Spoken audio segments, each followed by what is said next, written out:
All right, Sean, for the next main segment of our show, normally you ask me what is going on in the news, but I hadn't put anything on the outline for the news, so you picked up the slack there. So I'm going to ask you, Sean, for the first time, what's going on in the news, Sean?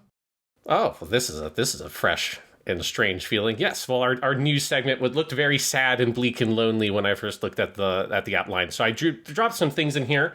Not a lot of huge news, but some interesting things happened in the world of entertainment in the previous month. One of them that really caught my eye, that I just think is an interesting thing. There's not really a lot about this yet. It's just sort of an announcement of what they're doing.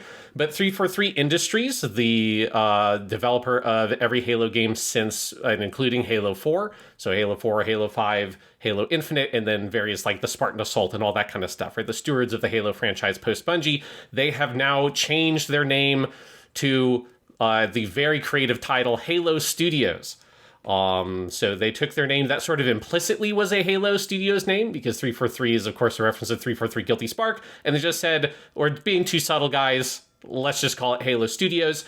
Alongside that announcement, they did show a small sort of video that was more like a tease of their kind of shift in technology than it was necessarily a game announcement. But they showed a very brief kind of series of images and kind of camera pans and stuff like that of different assets they have made in Unreal Engine 5. So they have moved off of their sort of homemade tech of the, I think, Infinity Engine is what they called it. But the Halo Infinite, the Slip Space Engine, thank you. The Halo Infinite engine, which was Slip Space, which was just an evolution of the Blam engine, which is Bungie's Halo engine. They have moved off of that onto Unreal Engine 5, and so they showed off here's a 3D character model of Master Chief in his Halo 1 armor with an energy sword, and here's an elite, and here are some sort of Halo-esque landscapes, like a flood corrupted Forerunner facility and things like that. There are also some other shakeups in terms of the studio, because a lot of the major leads of that studio, like Bonnie Ross, had left over the course of the past year or two in the wake of Halo Infinite's sort of struggle. And that the game had a very long development period that was very harsh, and then it obviously took a long time for that game post-launch to really find its feet. So from what I understand, that people who stuck with Halo Infinite like where that game is now, it took a long time for that game to get where it kind of needed to be and shed a lot of its audience in the process. So it has been a very weird kind of long meandering journey for the studio, and it's interesting to me that their choice is Unreal Engine 5 makes sense. The move to saying we're just going to call ourselves Halo Studios, I think, is an interesting and kind of strange choice. It's strange. It's kind of a bummer. I mean, it's because it means 343. I think this was already probably true, but it really solidifies the fact that they can never make anything else, right? Halo Studios is not going to be going off and making something else. I mean, once in a while you get that, Ryuga Gotoku Studios in Japan does once in a while make non-Yakuza games, they put out a new Monkey Ball game this year. But, usually if the name of your studio is the name of the thing you make, that's all you get to make.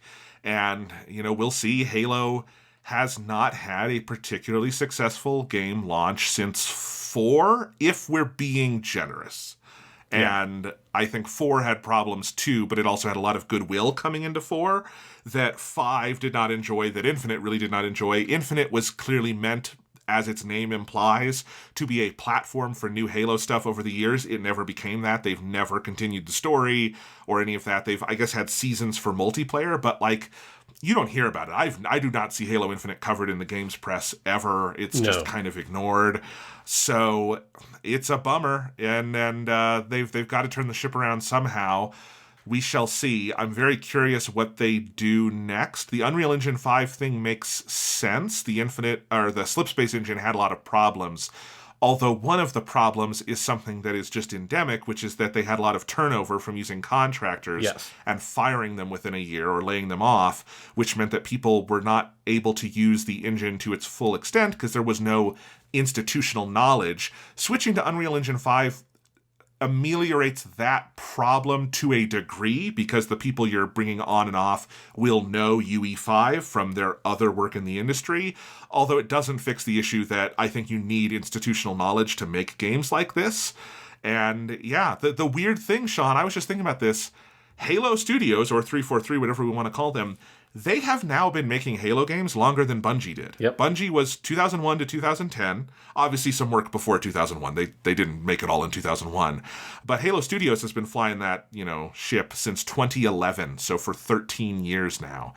And not a lot to show for it in the interim. Yeah, no, it is alarming, just the state of Halo as an IP has felt so fumbled for such a long time. And there are some other things with this announcement of just sort of behind the scenes stuff we know have happened, including there was a Battle Royale style mode for Halo Infinite in development with Certain Affinity, which is a studio that has done lots of support work on Halo stuff, going all the way back to Halo Combat Evolved Anniversary, where they did the map pack. Good support work too. They do good work. Mm-hmm. And so they were in development on some sort of Battle Royale mode that is, we know, behind the scenes has been canceled. Now, that does not necessarily mean there won't be some sort of Battle Royale-esque thing for whatever their next project is.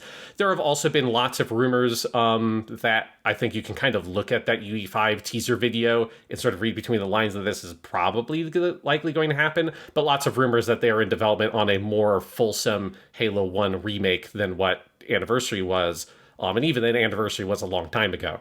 And so it makes sense to a certain extent to say, hey, we are changing the name of the studio. There's just been a huge amount of shakeup in that studio, obviously in terms of the rank and file of the regular developers that, 343 went through multiple rounds of massive layoffs with their core development team, but also the leaders and the top executives at 343 by and large have been replaced.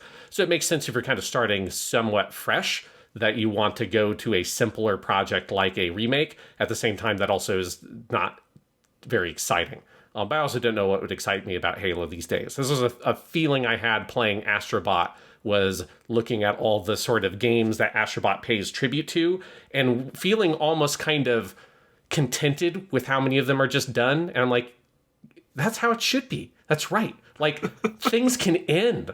You can do a trilogy of stories and just say, we're done. And, you don't have to have Guerrilla Games make Killzone till the end of the heat death of the universe. You can say, we made our Killzone games and we want to make a new thing. And so we're starting Horizon, and then eventually they'll be done with Horizon, and then hopefully make something new after that. And I really do. Hopefully they'll be done with Horizon one day. Right now, yes. They are on a trajectory to be doing Horizon until the heat death of the universe. We'll see about that. Well, the second game sets up a third game, and I don't know if there could be a game after the third game based on where the story is. There's also reports that they're currently making a open world MMO style Horizon thing. So yeah, we'll see. Who knows? That has not been officially announced, so we'll see what is with that. But the point being that there have been IP that in the video game world that stop and that used to be normal, and you could just put it to bed. And I'm just every once in a while, since playing Astrobot and seeing some of this news with 343/Halo Studios coming out, I just sort of imagine the alternative world where they just stopped after Halo Reach, and they're just no, we're good. Halo 3 was a perfect ending. We did our little prequel game because we wanted to get a little more something out of the franchise. And then you're or either it stops or it becomes something very, very different and does not immediately go to Master Chief waking up again at the beginning of Halo 4 and all that kind of stuff. And how much more kind of fond I would feel about Halo as a thing than rather my feelings on Halo right now are ugh. Oh my God, really, we're still doing Halo stuff. You made your fucking TV show. You're going to do a remake of Halo 1. It's I used to be such a big fan of this franchise, and they just have really drived it into the ground. And it makes me appreciate the art of just ending something and walking away and doing something new. And obviously rebranding the studio to Halo Studios signals an intent of we are never stopping. We're never going to stop. We're never going to use this talent to make something new. We're just going to go all full speed ahead on making Halo stuff till nobody is left to make it, I guess, is kind of what it feels like to me. It's just weird because what does Microsoft want out of Halo at this point, is my question. Because they're not using it to sell consoles. That ship has sailed on that. Halo 5 didn't do it for Xbox One. Halo Infinite sure as shit didn't do it for Series X and S because they didn't get it out on time for Series X and S for the launch, right? So by the time those came out, that ship had kind of sailed. And they're probably abandoning a console strategy in the near future. So yes, I think Halo, if you put it on PlayStation and PC and other places, or Switch, even, would probably sell well. It is Halo. It is a recognizable brand. It's going to sell a certain amount. That is true. But, like, what is it doing for your brand? And I think that actually is a question that the entire 343 / now Halo Studios era of Halo has been questioning. Like, what is it? What do they want it to do within the brand? Uncharted had a very clear purpose within the PlayStation brand in the PS3 era, just as The Last of Us had a very clear purpose in kind of their shift to being the HBO of gaming in the PS4 era, culminating in it literally becoming an HBO show. So, yes. You can see these things. There's a logic. Or, like we just mentioned Horizon. Horizon has a very clear logic in the PlayStation ecosystem right now as taking the kind of sort of game that they were making, but making it more of a family-friendly young adult thing that has a big, broad reach, which they've wanted to kind of course-correct from the very adult kind of games they were making in the PS4 era. So, all of these things, there's a logic there. It's really hard to say with Halo 4, 5 Infinite what the logic is, in part because every single one of those reboots the story in a weird way, and we don't know where it's going. I feel like the only thing you can do with Halo now is some kind of reboot. There's lots of ways you could do a Halo reboot. I think the best, narratively, would be to ditch the Master Chief and go somewhere else. The most obvious commercially is probably remake of Halo 1. And, if Capcom were making the remake of Halo 1, I'd be like, oh, fuck yeah, that sounds great. Do a Resident Evil 4-style remake of Halo 1. Think of all the fun you could have with that. I don't think that's what we're getting from a Halo Studios remake of Halo 1. No, and I think when if that is what they're doing, which seems probable, making the Halo 1 remake, there is something very dire about the notion of we're remaking Halo 1 and we're doing our Gears prequel, and that's what, and we're still doing that. That's what Xbox is still doing. And I think, with your question of what it's doing for the brand, you have to wonder if Microsoft is really questioning that, especially now that they fucking own Call of Duty. Why do you even need Halo? You've got the premier multiplayer first-person shooter, the one that is the best-selling or the second best-selling game every year going back to 2007. The only time it's the second best-selling is when Rockstar puts a game out, or it was the fucking Hogwarts Legacy one, at least in the US. That's how it has wrapped out every single year since 2007 with Modern Warfare.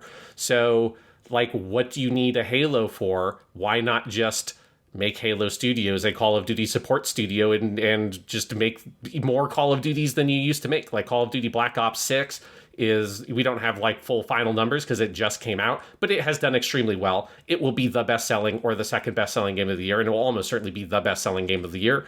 Why does Microsoft need a Halo? It's this thing I am sure that they are asking themselves as Microsoft is clearly pivoting so much of its strategy around the Activision acquisition that I think is informing so much of their multi-platform strategy, what feels like behind the scenes, what we know that they're clearly rethinking generally what they're doing with their consoles. There's some sort of handheld almost certainly in development, all that kind of stuff. It does make, I think, Halo's position less secure in Microsoft's overall portfolio when they've got a game in the exact same genre that, broadly speaking, serves the same general audience. Not to say that the audience for Halo and Call of Duty is exactly identical, but it's pretty fucking similar. And it's what does it do for your development portfolio that you're making both of these games at the same time? I think is a question mark that they're going to have to answer. It would kind of be like if Nintendo suddenly owned Sonic the Hedgehog. Yes. After Sonic had 20 years of up and down video games. And well, do we make more Mario games, which are always critically acclaimed and always sell like hotcakes, or do we put more into Sonic? I think Nintendo would probably stick with Mario, right? Yeah. And Sonic would show up in Mario Kart is what would happen.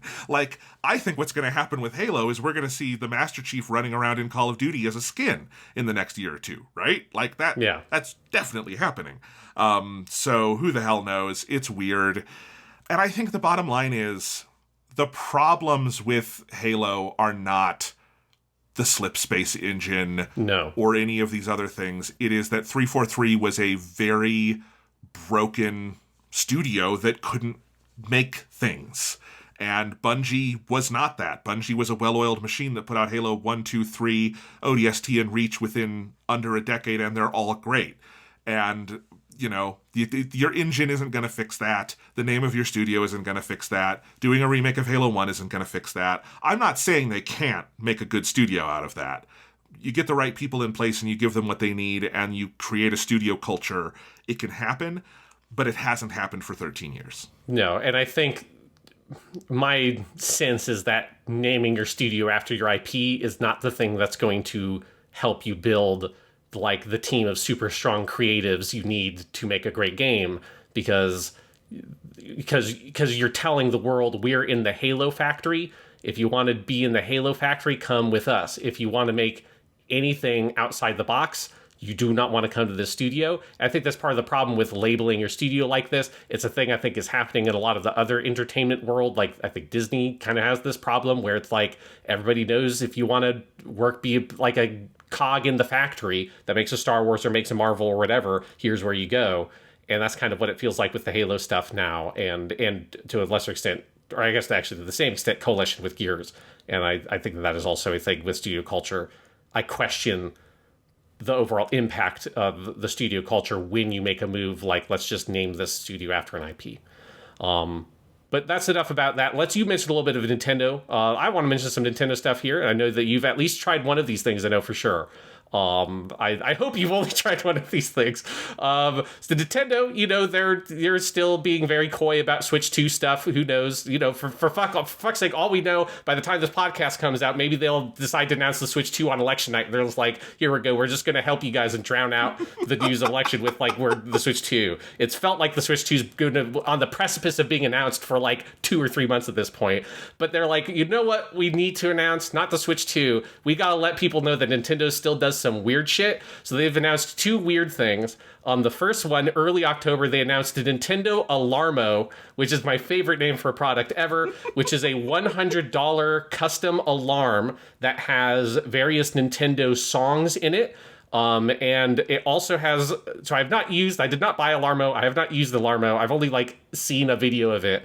So I don't know a lot of the details of it. My sense is that it's got a weird motion sensor, something or other in there that is looking at you while you're sleeping. And then when time comes to wake you up, not only does it play your Mario song, it also will detect if you're moving, and then it will play sound effects from the game, like the coin sound effect and shit like that, to help you wake up. I don't know sure what the thinking is there, but it's $100 alarm clock. And if you want a $100 alarm clock if you want an alarm clock that's going to make you hate Nintendo music and Nintendo sound effects because you hate every sound that wakes you up, it is like the Pavlovian response to anything you set your alarm to. If you are a Nintendo fan, stay away. If you have a burning hatred for Nintendo and you want to feel that hatred, they have made a $100 alarm clock for you. Well, Sean, I have something to tell you. Just kidding. I have not bought Nintendo. I have not bought the Nintendo Alarmo, but I do want to be clear on something. Were I not unemployed right now, were I gainfully employed and had a salary, 100%. I absolutely went to. So right now, it's being sold exclusively to Nintendo Switch Online members, and it's $100.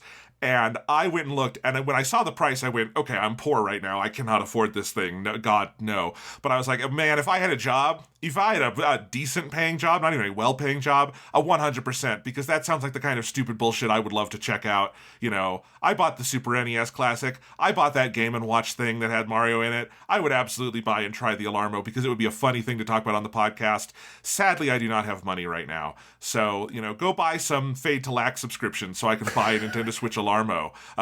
If 2 of you buy an annual subscription, that would pay for it. So who the hell knows? Let me know if you want me to buy and try the Nintendo Alarmo. But yeah, I do not have one right now. Yes. And it seems dumb. I did see yesterday someone got Doom running on that thing. So there you go. There you go. Yeah, I think I've got an alarm clock that cost me $15 or something. It's a little triangular shaped thing that looks like it's made of wood. And the the dial for the brightness, if you turn it all the way down, it just doesn't display anything. So if you don't want a bright LED in your room, it's very tasteful. It looks nice. It makes a very annoying sound to wake you up, which is great because the only time I ever hear that sound is when it wakes me up. So it doesn't pollute my life with like music that I enjoy and destroys it. But Nintendo, they have an interesting 1-2 punch here. So they've released a device to make you hate Nintendo music, and then they have released an app that plays Nintendo music for you. Jonathan, you I know have tried this out. What is this Nintendo music thing? Yeah, they released an app. It's for iOS and Android, and it is Nintendo Music, and it is basically like a little version of Spotify or Apple Music, but for Nintendo Music specifically. It is completely free if you have a Nintendo Switch Online account. You can have the basic $20 level or the more expensive $50 level, or just be on someone else's family plan.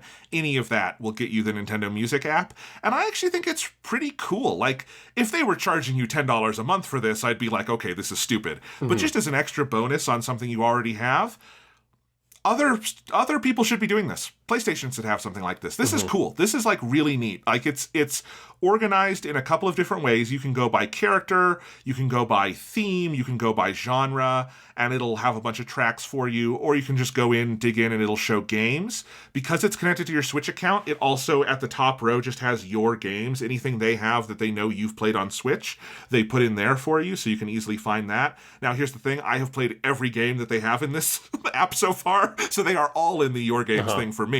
But I'm a weird freak who's played a lot of Nintendo Switch, so they're all on there for me. But yeah, there's not a ton in here so far, but what is there is nice. I like the way it is organized. I like how, when you go in and you pick a track, each track's album art is a moment in the game showing when this music would be playing, which nice. I think is a cool, just a way to show you like where this thing would be and help you visualize it. I think it's an interesting spread. So, they've got a good number of Switch games. For Wii, they have Mario Galaxy. They also have all the Wii channel sounds. So like you can go listen to the Wii Shop channel music, all of that great music they made for the Wii back in the day. For Nintendo DS, they've got Nintendogs. For GameCube, they have Metroid Prime. GBA is the original Fire Emblem, the original one in America, which, interestingly, this is the first time Nintendo themselves have called that game Fire Emblem the Blazing Blade. That is always the fan translation name of that game, because it's hard to just say the GBA Fire Emblem all the time. So they've got that in there. For Nintendo 64, they've got Legend of Zelda, Ocarina of Time, and Star Fox 64. Super NES is Donkey Kong Country and Yoshi's Island. Game Boy is Kirby's Dream Land and Dr. Mario. And the Famicom is Metroid and Mario Bros. So that's what they've got so far. They've already started adding music. Yesterday, they added all of the music from Super Mario Bros. Wonder, which is nice because that game actually has not had an official soundtrack yet. And then one other thing you can do with all of the music is that you can set it, because it is video game music, to loop. And not just like a repeat function that you would have in another app, but actually have it loop like it would in the game. And you can set it to loop for up to an hour. And you can even go into playlists that have it pre-looping, because, you've seen the whole genre of YouTube videos where there's like a 10-hour version of people like this kind of thing, obviously. So I think it's neat. It's a cool way to explore the rich history of Nintendo music. I think the way it's laid out gives you a different experience than if they were just putting albums on Spotify or something. And I think it's a cool bonus for Switch Online members, which, this is still my hot take, Switch Online gives you more stuff than most of the other online services you pay for. If you compare it like to like, the cheapest PlayStation Plus model, that is just, you get to use your own internet, and they give you 3 free games a month, that most of which you would never want to play. And Switch has all of the N64 stuff, the GBA, all their different libraries they have. They have cloud saves. They have this music app now. They have some other nice bonuses. I don't like any of these subscription services, really, because I don't like being asked to pay for using my own goddamn internet that I already pay for. But I think if you're going to do that, this is the kind of cool experience that I would like to see Sony and Microsoft make more of, especially if you have as rich a legacy of music as Nintendo does. This is neat. Yeah, the only thing in that equation that I'm sure Sony and Microsoft look at is that what Nintendo doesn't have on that service is Call of Duty. And what Sony and Microsoft do have on their service is Call of Duty, which is enough for all the people they want to subscribe. So they're not incentivized. It's enough to strong arm you into paying to use your own internet, which, again, I know people get mad at me sometimes. They're like, no, it's because they do this, this, and this. No, it's not. And you know how I know that? Because on PC, you don't have to pay to use your own internet. So it's a weird thing that consoles do that I don't like, but there you go. Yes, but they control their platform, and so they will force us to do what they want to. But yes, that Nintendo Music thing seems cool. Is Nintendo's music on services like Apple Music and Spotify otherwise? I don't believe so. There are probably like pockets of it here and there, but for the most part, they have not Yeah, because I know all of Sony's stuff is, so that's another thing that, like, I imagine would prevent them from making an app like this, regardless, is that I'm sure there's some sort of partnership. Well, they have partnerships with Spotify because they have, like, the apps and stuff that are built into the OS. But yeah, that's very cool. Well, because a lot of Nintendo games don't even get formal soundtracks, or they don't get it for a long time. Like, Fire Emblem and Zelda games typically get a soundtrack about a year afterwards, and it's on CD in Japan, and it's a nice deluxe edition. Like I said, Mario Wonder had not had a soundtrack yet.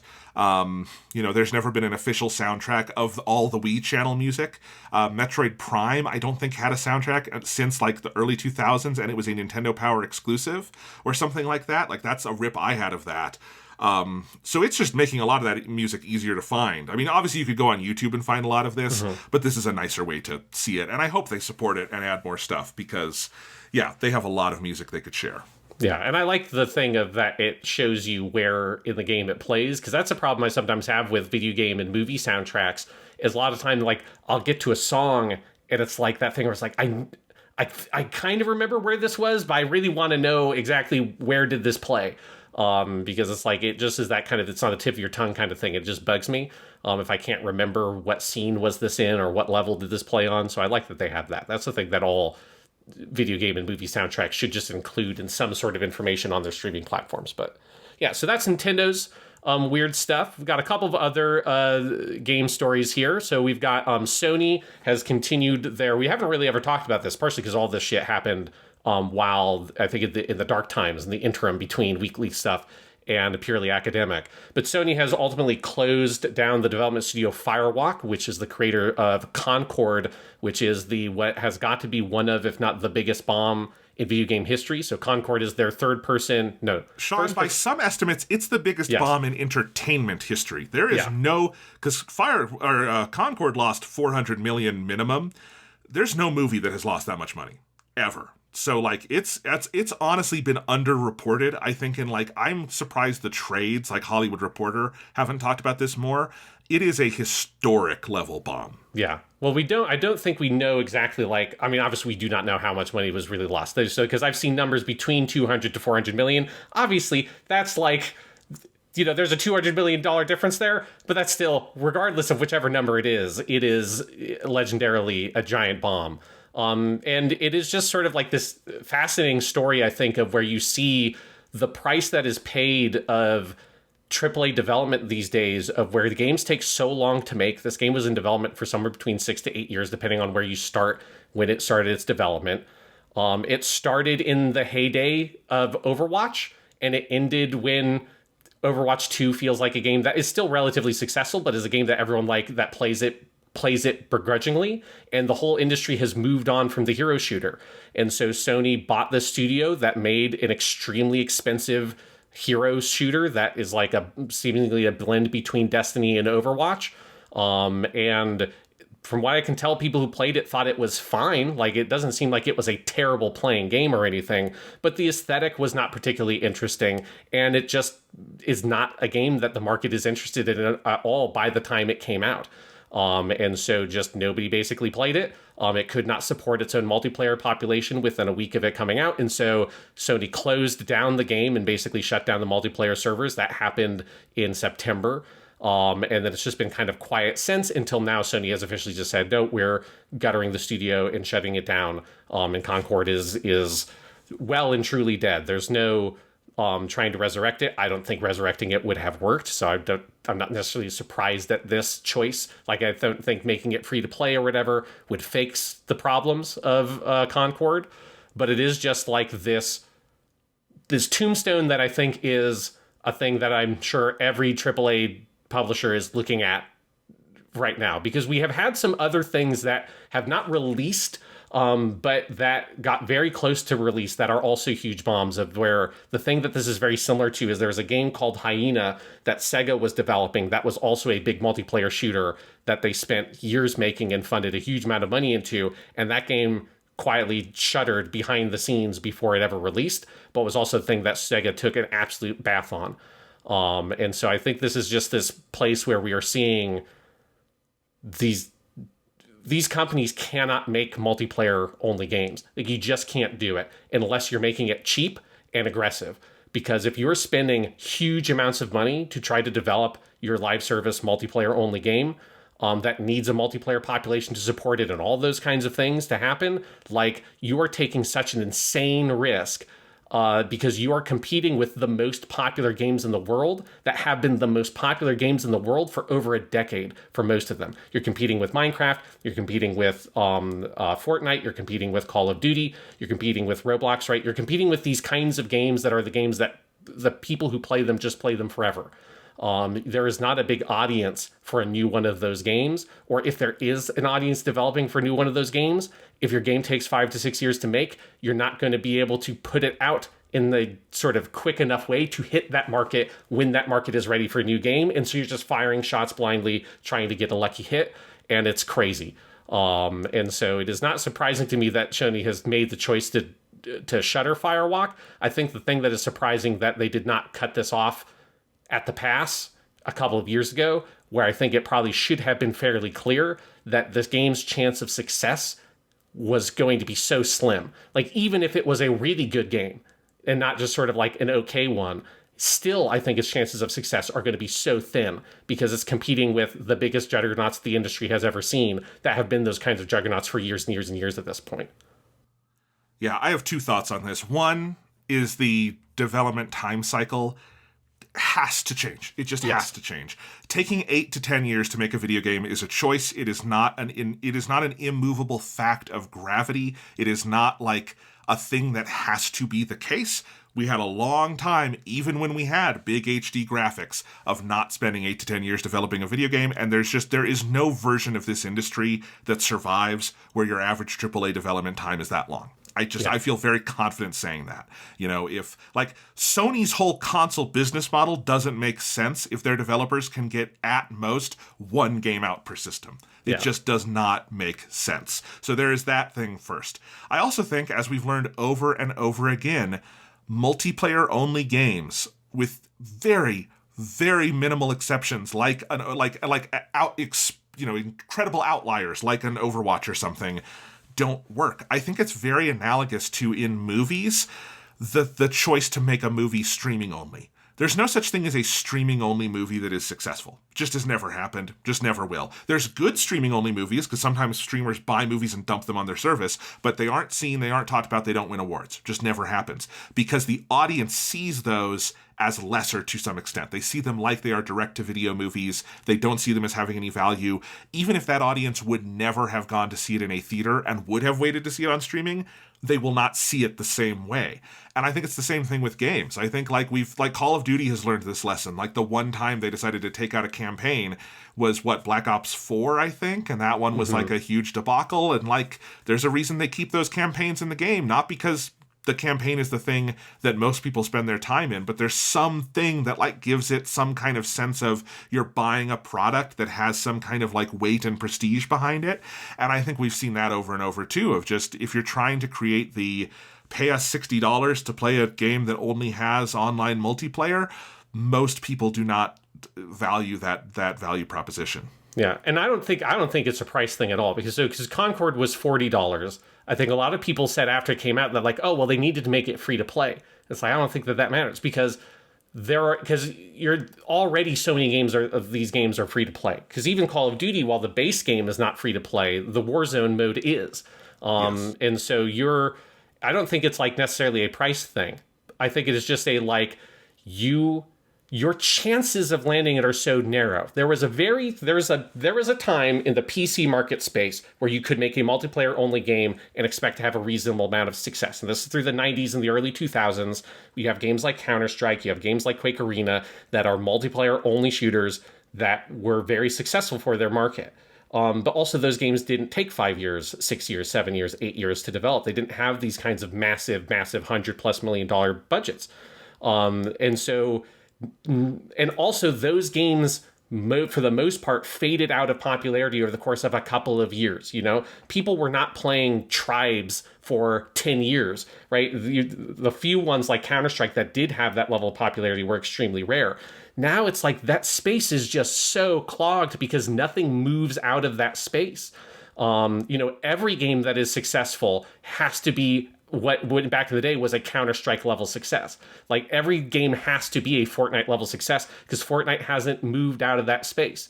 And it's just, I think, the playing and buying habits of a lot of gamers, particularly younger people, like the kinds of, like the people that I teach, like the 14-year-olds that I teach, right? Like, they've grown up with Fortnite and Minecraft, and they haven't really stopped playing those games. The ones that are really into video games will play other games on top of those games, but they're not moving out of those games. And so it's just the thing where I just don't think there's oxygen in that room for a game like Concord, kind of no matter what, unless you're just insanely lucky. Again, I think it's a thing that would have to be the perfect game that came out at the exact perfect time to be able to find our market there. And I don't think the last time we had a game that did that was maybe like Apex Legends. Apex Legends came out when I was student teaching. Like, Apex Legends is an old game now. So yeah, it's very sort of, I mean, it's really sad for these developers, and I feel so bad for them. It just feels so insanely wasteful, all the time and money and energy put into making this game that just got killed immediately, that they should have known at some point would have been killed immediately. I'm sure that they knew, or they would not have shut it down so quickly. I think they obviously knew, based on their own internal metrics, that the game was not going to turn itself around. And so they were super quick on the trigger to just shut it down and eat the cost rather than, let it sort of like linger on for a while and pump more money into it. But yeah, hopefully this is a thing that if there are these publishers looking to greenlight games, surely they must have Concord and Hyena and the other games like this that have come out or did not come out and were failures in the back of their head and saying, no, why don't we do something different with this time and this money and these people? Because holy shit, Concord, this stuff was crazy. Another story on a much smaller scale, but just one that I think is sort of interesting, is that you do have on the other end of things some smaller games that also have struggled to find success, where we do have Prince of Persia: The Lost Crown, which came out, was that earlier this year or late last year? Yeah, it was January this year. This has been a long fucking year. Yeah, so there's January this year. This is obviously Ubisoft developed it, and it was their kind of smaller scale Metroidvania take on Prince of Persia, an IP that I feel like Ubisoft has desperately tried to find something to do with for a very long time now. And the game, I think, had a very complicated reception, is how I would describe it, right? Because there were a lot of people who really liked the game a lot. The game had a huge amount of technical issues. At the time, Jonathan, you talked about it. You can reiterate some of them if you want, but you had some, like, crippling technical issues with this game. And obviously there were, like, some other things that people disliked about it. But overall, like, a game that people generally enjoyed, thought was well made, had a couple of problems, and the technical ones could be really devastating if it hit you. But I think a game that people wanted to see, like, the team get another crack at and something to, like, build from this. But they have internally disbanded that team. Not necessarily, they haven't, like, shut down a studio, because I think this was just a smaller team within the studio, but they are clearly not going to make a Prince of Persia: Lost Crown 2 or something like that. And I think Ubisoft will wait a couple more years before they get the idea in their head of, like, we got that Prince of Persia thing, right? Surely we can do something with that IP, and then try to put something out and it has some sort of weird issue with it. Like, one of the last Prince of Persia games that they did was the one where they took out the, like, true ending or whatever and sold it as DLC, and there was a whole big controversy with that shit. There has been some sort of Prince of Persia: The Sands of Time remake that was in development for years. I think it's maybe canceled now. I don't know. I think they rebooted it, Sean. Yeah. I think it's in some form of development. I'll look that up. Yeah, but Prince of Persia is a weird cursed IP. It had that fucking Jake Gyllenhaal movie too. So lots of weird problems with this IP, but it's sad to see a development studio that is trying to do the right thing here, is trying to say, like, hey, let's take a AAA development studio, let's make a smaller team, let's make a smaller game and sell it at a reduced price. And unfortunately, this one did not quite land. I have really complicated thoughts on this. Yeah. I have complicated thoughts because the game, the gaming press, and I always say the gaming press such as it is because I think gaming journalism almost doesn't exist anymore. I think it, like, barely exists. There's a couple of people. I don't even know if I would say outlets. Like, I don't think I would call Kotaku or Polygon at this point gaming journalist outlets. I don't think it would be fair to call them that. I think Eurogamer maybe. I think there's some European ones. I don't think in America there really are anymore. But like the gaming press, such as it is, really liked this game. They also, by and large, did not report on the problems it has because either they didn't run into it or whatever, or when they published their reviews, they didn't get a lot of hits, and so then they didn't publish follow-on stories about the very well-documented by fans problems with the game, because the game had crippling technical problems. It was for me, it was an unfinishable game. It got to a point where, and this was not a weird thing I did, this was not like a weird accident like you had with Assassin's Creed Revelations back in the day, Sean. This was a widespread bug near the end of the game that lots of people reported that, to my knowledge, never got fixed, of the game becoming unbeatable near the end. And not just unbeatable, but you couldn't even go back and play through the main open, Metroidvania world because you couldn't get the powers needed to go open all the areas that you had marked. So it was I agree it was a good game in theory, but when a game becomes unplayable, to me, it also becomes unrecommendable. I think like these are products as well as art. And, if there was a new movie opening this weekend and there was a glitch in the DCP they sent out to every theater where the last 20 minutes of the movie wouldn't play, even if I thought that movie was a masterpiece, it would be very hard for me to tell people to go see the movie, right? Yeah, or like if the home video release, this has happened before, had a defect in it. You say, it's a great movie behind all this shit, whatever it is, the colors are all wrong, or there's, that it's a terrible edit, or they've cropped it, or whatever. But you can't recommend that release of the thing because it is too flawed to recommend to people. Yes.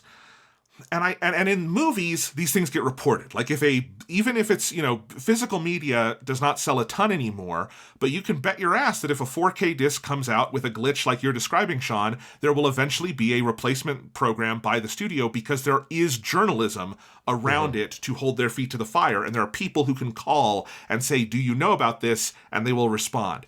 That system of response does not exist in the video game industry because it is mostly player reported and players don't have power over this.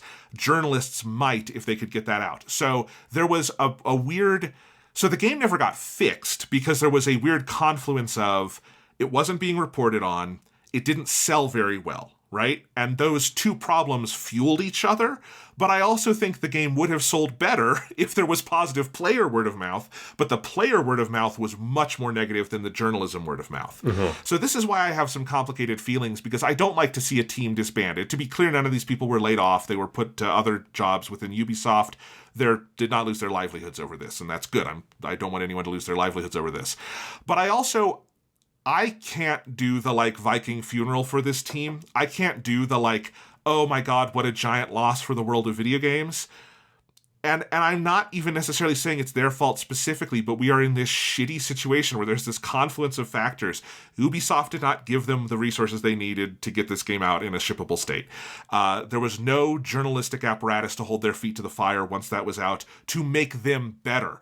But we also have a broken, fucked up culture where when a game does get press attention over its problems, like a Cyberpunk 2077, them fixing that is not expected as that's the bare fucking minimum for selling a product to people for $60. It becomes the Game Awards are giving you an award for best ongoing game because you reversed the fraud you perpetrated on the people who bought your game. And so I think the whole system around this is so broken that I have a really hard time knowing how to react to this story.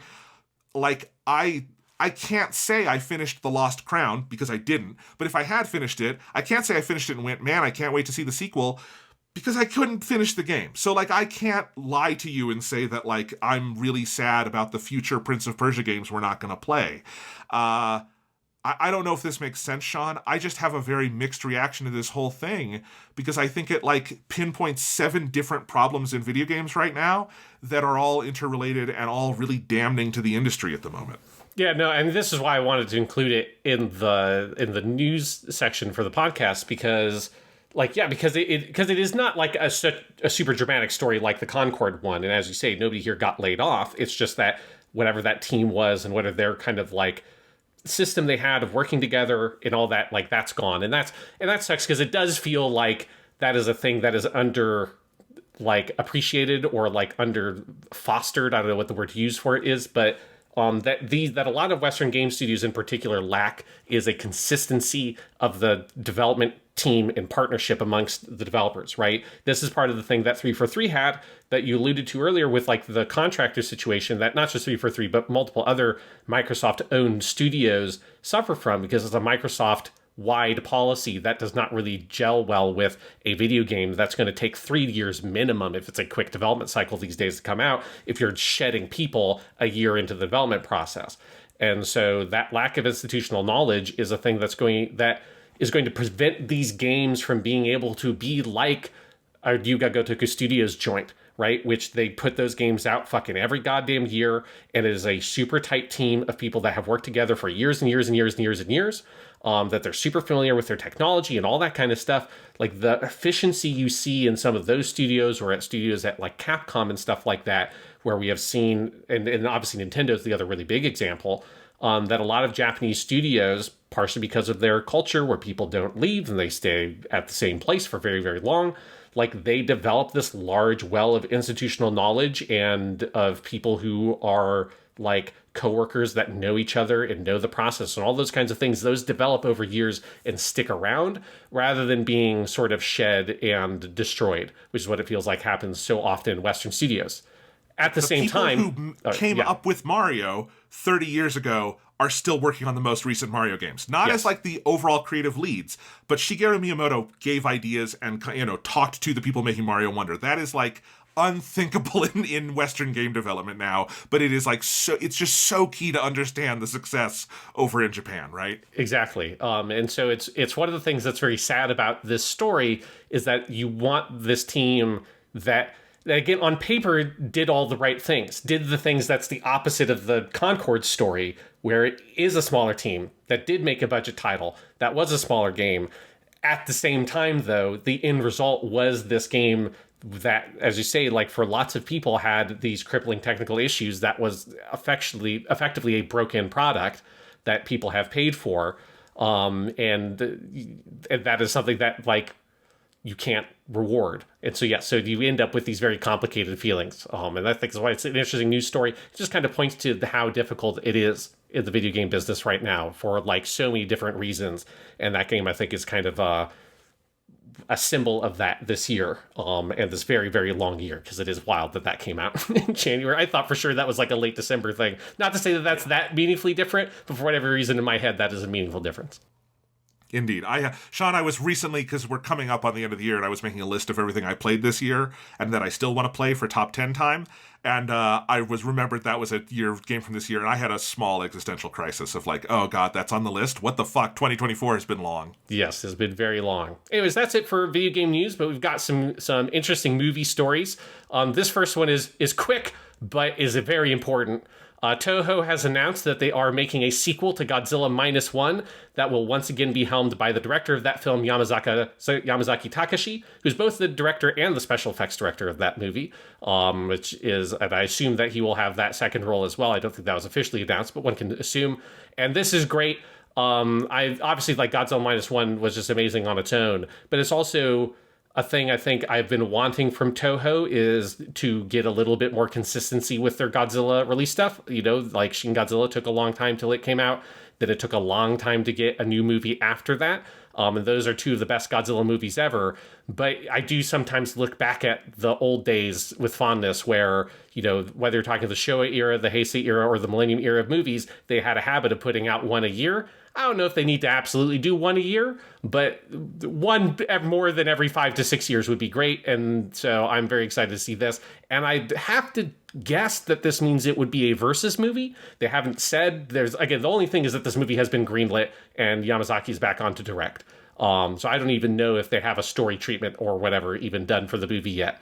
But if it is not a Godzilla versus movie, it would be the first time, I think, in the history of kaiju movies in general that you'd make a solo Godzilla or a solo kaiju movie twice in a row. So I have to assume it's a versus one. If it is, I'd be very interested and curious to see what Yamazaki would do with a movie like that. Well, because he would be breaking new ground of doing a new Godzilla versus movie with CGI effects in Japan. Yes, which we have not seen yet. Yeah.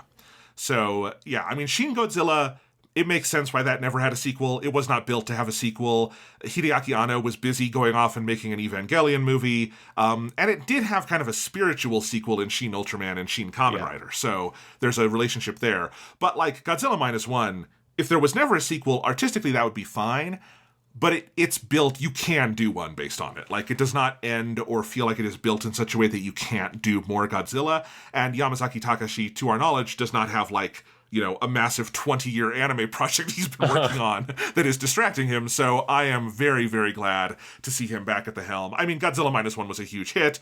It broke records over here in box office and for winning an Oscar. You know, like, they would be a little crazy not to at least ask him, does he want to do more? And if he has a story he wants to tell, I say, give him whatever he needs and let him cook, because, boy, that first one was good. And whatever they do, I am excited for. It would be great.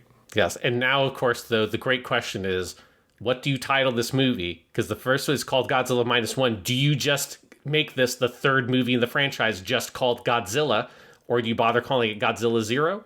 Like, what do you do? You know, because Godzilla Minus Two, and it's a prequel to Godzilla Minus One. About an earlier Godzilla attack in World War One. Godzilla in the trenches. Yes. He goes over to France. You know, but yeah, it's all Japanese people pretending they're French and speaking very broken French. It'd be great. That's the movie. I'm sure Yamazaki's going to make Godzilla Minus Two, Battle of the Bulge. And here we go. You know, Japanese sequel titles are weird enough. I'm just saying, don't discount the possibility that it's called Godzilla Minus Two. Oh, no, it could be. No, it's just, I just think, though, the general convention for sequels is that you add a 1 to the title, and we're in an unprecedented situation where we're started with negative numbers. If you add a 1 to that, then you're at Godzilla Zero, or you could just call it Godzilla and fuck up search results for the end of time. There you go. Godzilla multiverse movie where all the different variants of the Toho Godzilla have to fight each other.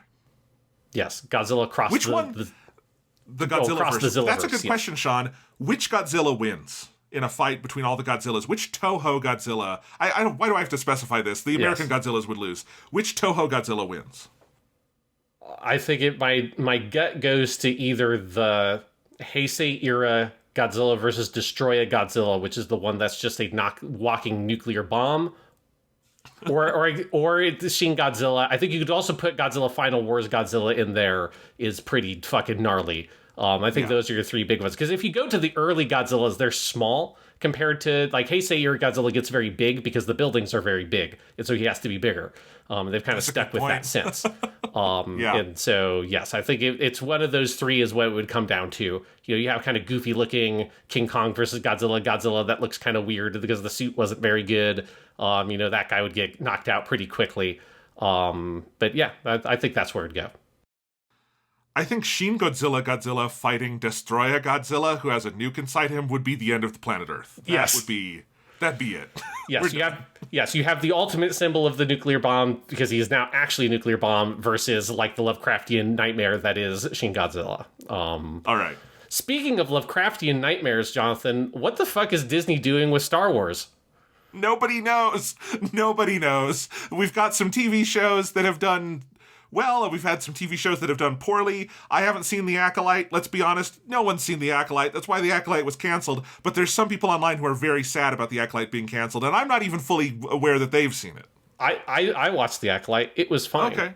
It leaves itself a very big hook for a sequel. It didn't really need a sequel, though. It told, like, the story that it wanted to tell, it told. If you want to see some cool Jedi lightsaber shit, that does it. Like, it's not an amazing show. It's perfectly fine. It does not surprise me, though, it did not get greenlit for a sequel.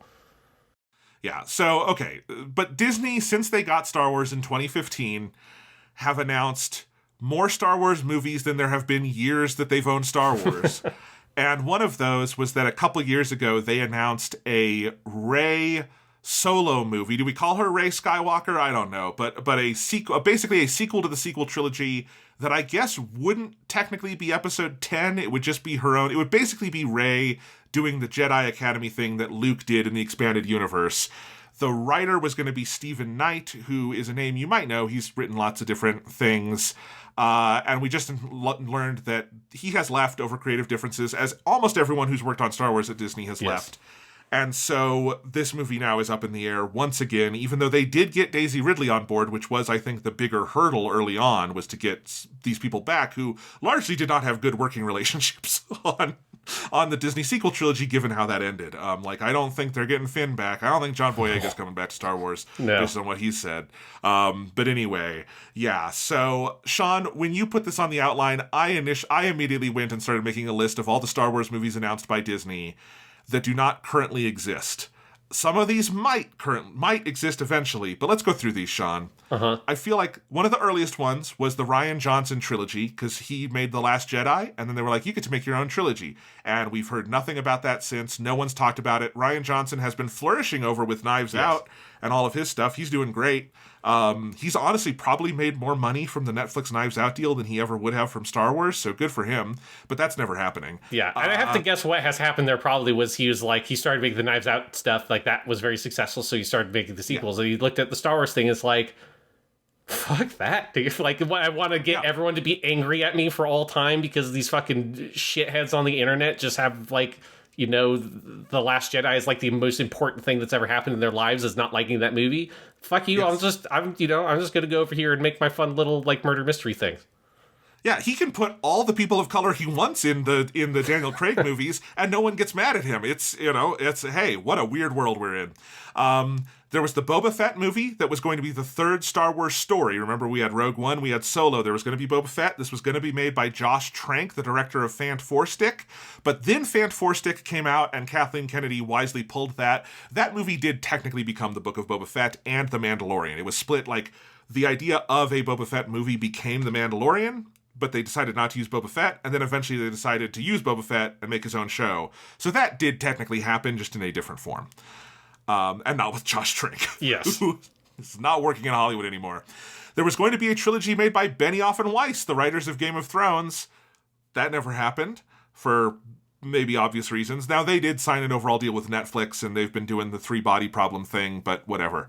Taika Waititi was set to direct a Star Wars movie. That has not happened. Patty Jenkins recorded a whole video, the director of Wonder Woman, where she was going to make a Rogue Squadron movie. That never happened, although I did learn, Sean, while I was researching this, that she did re-sign on for that this year. So they do want to make it.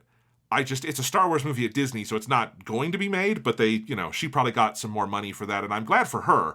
We're just never going to see that movie. No. They announced that Kevin Feige was going to produce, that the Marvel guy was going to produce a Star Wars movie. That has not happened. Sean Levy, the director of Deadpool vs. Wolverine, or Deadpool and Wolverine, and Free Guy, was going to be making a Star Wars movie. That never happened.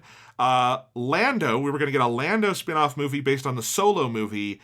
That one has been up and down. The most recent news is that Donald Glover himself and his brother, Stephen Glover, I believe, were writing a treatment for this. So who knows? Donald Glover is also an extremely busy person. Yeah. So, like, that one at least has an excuse for not existing. James Mangold, I didn't know this, the director of Logan and Walk the Line and the upcoming Bob Dylan movie, he was going to make a Star Wars movie. No idea what's going on with that. We have the Rey movie, or movies, who the hell knows now.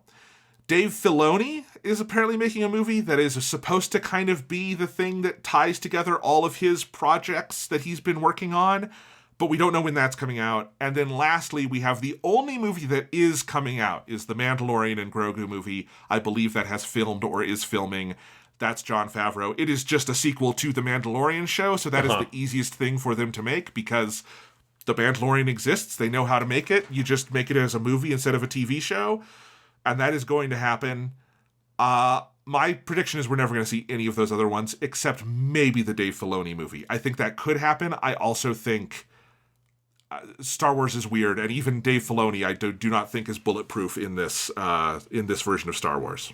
Yeah. I think the Dave Filoni is the only one that I think has a decent chance of coming out. Though I kind of hope he just make TV shows. I just want him to keep making TV shows. I really like the Ahsoka show. And I like all the other stuff he did. And I'm excited for Mandalorian and Grogu because I liked all the Mandalorian stuff. Season 3 was not the best one, but Mandalorian Season 3 was still very good. It's just wild how... And obviously this is both happening with Star Wars and it's happening with Marvel. And it feels like for similar but also slightly different reasons. But just Disney is just sort of like floundering with these two massive media empires they own, Star Wars and Marvel, which it felt like they were on top of the world at kind of around the same time. And then now they have both crumbled into these weird sort of aimless media projects that have 1,000 things announced and then they never come out. I mean, God, because we could do this exact same thing with the Marvel side and the Blade movie and all that shit on their TV and their movie projects. And it's just this huge, weird graveyard of maybe was going to happen at one point. And it's just very weird. It makes me very wistful for the days when Star Wars movies weren't coming out because George Lucas was done. And he's like, yeah, I don't know, like maybe eventually I'll make another one. I don't know, like I have ideas for more, but I don't know. And that was it. And that's all you knew for fucking ever. And then he made the prequels. And then he was like, yeah, I'm kind of done. I don't know. I want to do some TV stuff. I don't know. And then he just did some TV stuff. And it was like, you know, maybe we'll do a movie thing. I don't know. And then he sold it. And he made a lot of money instead of selling it. And then he's going off living his best life. Great. Thank you, George Lucas. You did your time and you deserve better than us fuckers. But then now Disney has just, you know, they had their first two, you know, that at least had very good commercial reception. The Last Jedi, obviously, very good critical reception with people who have a brain, and the people who, or, you know, and like, is, you know, if you have mixed opinions on that movie, that's fine. The people who are like shitheads about Last Jedi, I just have no patience with. And then they made like the most terrible fucking movie ever with Rise of Skywalker, a movie so bad that even Disney shat its pants over it, because it's like, that was the death blow. That was the thing that, like, after that, they just seemingly have lost faith or something, and they just have no sort of sense of direction or purpose with Star Wars. But at the same time, because it's Disney, they can't just put it to bed. They have to keep on making Star Wars stuff, or at least act like they're making Star Wars stuff. So they just keep going through the motions, even though, you know, they're putting out obviously some of the TV stuff occasionally, but it just is wild that they can't seem to manage to make a single new Star Wars movie.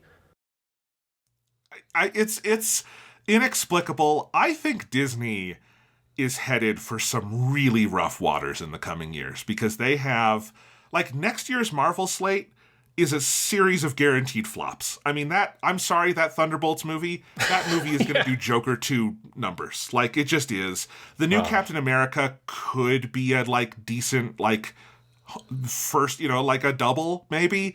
If you were using baseball terms, it's not going to be a home run. The Fantastic Four movie is going to be the linchpin point. Who knows? They've still got several of those live-action remakes that were, greenlit years ago, but now are, like, coming out as zombie movies. Like, I think that Mufasa movie is going to bomb. That's my hot take for this year. I think that Snow White's remake they're making with the weird CGI dwarves that is both offensive and weird, I think that's going to bomb. So I think all of that's dead. I think Marvel is a dead studio walking at this point. And then Star Wars is the most, like, evergreen thing they have. You could always make Star Wars successful, but I don't think the people working at Disney right now can make Star Wars successful. I think Dave Filoni and Jon Favreau have their little corner where they've done very successful on television, on Disney Plus, but they have no leadership sense whatsoever over with the movies. I think the answer is that we're going to go through another 5 to 10 years of this, where a lot of stuff is announced but not made, and eventually they will do Star Wars Episode 10 and start a new trilogy. And they'll start from scratch. But, like, until then, I think it's going to be a lot of fucking around in the mud like this. I don't think that Rey thing is ever happening, because if we're already at the point we're losing screenwriters, Daisy Ridley is not going to stick around forever. She has better things to do. She's acclaimed in everything she does. You know, she has not had the kinds of hits that, you know, Oscar Isaac or Adam Driver have had, but I think she will get there. You know, she is a very talented actress, and she's going to keep getting opportunities, and eventually she won't need them. Like, that's the problem that they keep having, is because they can't give these people good stuff. Eventually, they don't need them. You know, the only reason they get to still say Pedro Pascal is working on The Mandalorian is because all he has to do is the voice in a voice booth. He doesn't actually have to be on set anymore. And that makes it very easy for them. But yeah, it's a shit show. I'm not saying Disney is going to go out of business. They have too much money for that. But I do think we are headed towards, like, I think the 2020s are going to be, when we look back on them, a really, like, dark Disney period, kind of like the 80s were for them, before they had the whole Michael Eisner, Jeffrey Katzenberg kind of revitalization that went south again quickly, but eventually led to the Bob Iger situation. I think we're going to be headed for waters like that. I agree. Jonathan, do you think that if the day should come where Disney is legitimately at risk of going bankrupt or going out of business, that they have like a secret bunker with a button that just destroys all life on Earth? Because they're like, if we're going out, we're taking you fuckers with us. Like, I just can't imagine a world where Disney as a company ceases to exist. and part of my brain, the conclusion there is, yeah, because they would kill all of us before they would let that fucking happen. Well, they might have that. I think before then, Bob Iger likes making acquisitions. That's the thing. I mean, there was word, Netflix has gotten into a stronger position, but when Netflix had that decline in the last year or two, there was very real talk of Disney buying Netflix and that being like their next step. Now, I don't think Netflix is for sale anymore, but we'll see. Things change, things shift. Who the hell knows? I think probably the next move is buying something else because they're a monopolist, and if you can't beat the market, you just buy the market. And that's what they did to Fox, so who knows? Yep. Well, maybe they can buy Warner Brothers, because Warner Brothers is not interested in making movies, Jonathan, because that's our last news story here today. Is that they are just burying this new Clint Eastwood movie, Juror Number 2. It's playing in a pathetic number of theaters around the country, and it feels like we've got one last bridge to burn with like a classic filmmaker with our studio. Let's fuck this guy. let's burn that bridge too. Yeah, so if you haven't heard this story, this is Clint Eastwood had a new movie that opened November 1st. Clint Eastwood is obviously a actor of great renown and historical importance, but also a director of great renown and historical importance. And this is his most recent film. He is 94 years old. I think a lot of people assuming it will be his last movie. I'm not counting Clint out. Clint will outlive all of us at this point, so who the hell knows? But it could be his last movie. Clint Eastwood has a long working relationship with Warner Brothers. He has made that studio over $2 billion in revenue from his films, and they are paying him back by his most recent movie, Juror Number 2, which has a 93% on Rotten Tomatoes and is very acclaimed, is playing in 50 theaters around America. They are not reporting box office data for it. I live in Denver, Colorado, which is one of the biggest movie markets in the nation. You can speak to this too, Sean. We have a lot of movie theaters. Yes. We have dozens of movie theaters. It is not playing in a single one. It is not playing within hundreds of miles of me. I cannot see Juror Number 2. And there is no explanation for that. There is no good faith explanation for that. This movie cost $35 million to make. That is not the smallest budget in the world, but that is a budget that it is easy to make back. This is a movie with Clint Eastwood's name on it. It has a recognizable, I wouldn't call Nicholas Hoult a star, but an actor in Nicholas Hoult. It has good buzz. You could make a couple 10, 20, 30 million in theaters. You sell rights around the world to other places or just play it in theaters around the world. You eventually sell it on DVD and put it on streaming. It would be exceptionally hard not to turn a profit on this movie, but WB, as we have seen over and over again, is more interested in signaling through the Zaslav regime that they do not care about films and filmmakers than they are in actually making money. And I know this sounds conspiratorial, but it's just, honestly, there is no other good faith explanation than they want to send a message to filmmakers that you aren't shit and they don't care.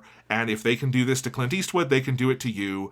And I think they want what honestly Disney has over with Marvel and stuff of no actual filmmakers working with them, just kind of workman-like pods in the machine who will do whatever they want with the widgets that they have, and that's it. They really do not want to be in the business of making movies. They want to be in the business of making shit that fills up HBO Max, now called Max, and I don't know. I don't think it's a coherent business strategy, because I don't see them making a bunch of money on this. Obviously, Joker 2 being one of the biggest bombs in the history of movies.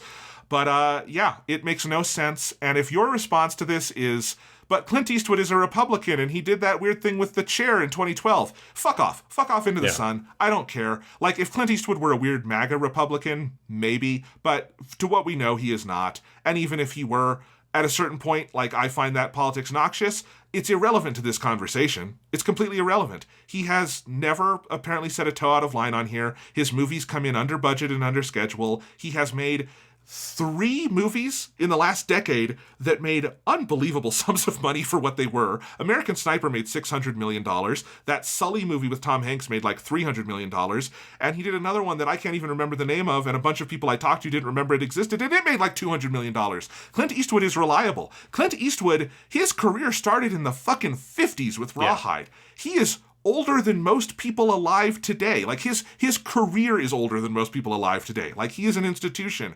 And even if you're just talking cold, hard, like, dollars, it makes no sense not to support his work, if for no other reason than it shows that you care about long-standing relationships with people who make you money. Because at the point where you don't show that, you do not have a future as a studio. I don't know how else to describe this to people. I don't know how else to make this argument. But, like, if you're not supporting Clint Eastwood, who the hell else are you supporting? Like, we learned recently that they tried to lure Christopher Nolan back for his next movie, and he won't work with them. Yeah, of course he just won't work with them. And it's like, you are leaving such sums on the table when you are alienating everybody of any kind of renown. It just makes absolutely no sense. It just makes absolutely no sense. And it's not that, like, I am offended on Clint Eastwood's behalf. He's fine. He's 94 years old. He has won at life, you know? Yeah. Like, he is Clint fucking Eastwood. But I am offended on behalf of everyone who cares about or loves movies, because one place I know for sure does not anymore is Warner Brothers. Yeah, it's one in a very, very long line of stories of the past few years since Zaslav took over, where it just is incredibly depressing to see this, truly historic American institution of Warner Brothers just going to complete shit. And just in this way that feels so crass and gross that you would, that 50 movie theater number, like, that's insulting on a deep level. Because when we're doing, like, the Kyoto Animation season for Japanimation Station, and I was looking up stats on, like, Tamako Love Story, the movie sequel to Tamako Market, a great TV show and a great movie, but one that got a limited release in, like, 77 theaters. Like, Tamako Love Story got a wider release in theaters than this fucking movie did. Like, what the fuck is that? Like, that's in Japan, It's so insulting. And I think the thing that makes me the saddest of all is that, it just seems like maybe Clint Eastwood is now old enough that he can't just walk into Zaslav's office and glare at him and get that to change. Because if this was 10 years earlier, he fucking would have just walked in and just stared at him. And Zaslav would have shit his pants, fucking quit, and then someone else would have put Clint Eastwood's movie in a proper release. But it's just, maybe it's like he's just getting too old for that these days. In the story I'm looking at on Variety, there's a picture of him working with Nicholas Hoult on set, and he's got a beard, he's got a lot of wrinkles, but he still looks like Clint Eastwood, Look, I'll put it this way. If you put him and Zaslav in a ring, I'm betting on Clint. Yes. That's an easy one. Yes. So, oh my God. Yeah, movies are dying, video games are dying. This was such a positive segment, Sean. I think the only happy news we had was the fucking Nintendo Music app. Yeah. Well, okay, Godzilla also, but... I should have put Alarmo as the last news story, really, to figure this out, because that was the happiest one of all, is this weird $100 alarm that makes coin sounds to wake you up.